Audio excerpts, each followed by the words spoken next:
पड़ रही है। लोग बिना समझ के साधना करते हैं, बिना गुरु ज्ञान के मार्गदर्शन कर लेते हैं।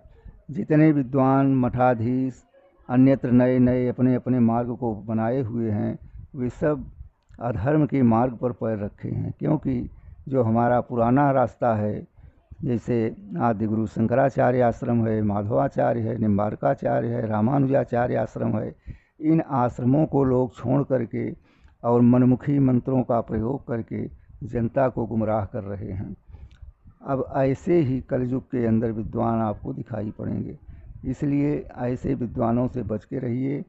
क्योंकि जिसके द्वारा हमें रोटी मिल रही है, जिसके द्वारा मेरा जीविकोपार्जन हो रहा है, जिसके द्वारा मुझे चलने फिरने का मार्ग मिल रहा है, जिसके द्वारा मुझे ज्ञान धर्म का मिल रहा है, आध्यात्म का ज्ञान हो रहा है, उसे हम भूल गए हैं। और मनमुखी लोगों के पास जा कर के उल्टा सीधा मंत्रों का गुरु बना करके और उसे जप करके स्वयं तो गुरु महाराज नरक में जाएंगे, शिष्य भी बेचारे अनजान हैं, इसलिए वो भी नरकगामी हो रहे हैं। तो कलयुग के अंदर यदि मुझे कुछ बनना है तो सतगुरु के शरण में जाइए, संतों के संग में जाइए, संतों की सेवा करिए। संत ही भगवान हैं।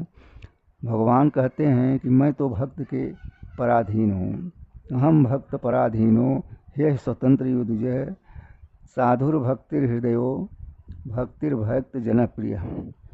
तो हम तो भगवान हैं ज़रूर, लेकिन भक्तों के पीछे पीछे हम रहते हैं। क्योंकि जो हमारा भक्त दुखी होगा तो भक्ति कौन करेगा।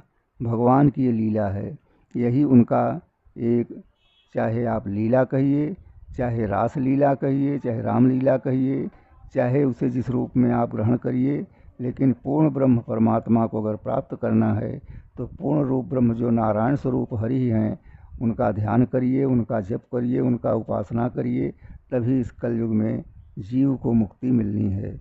जय श्री नारायण।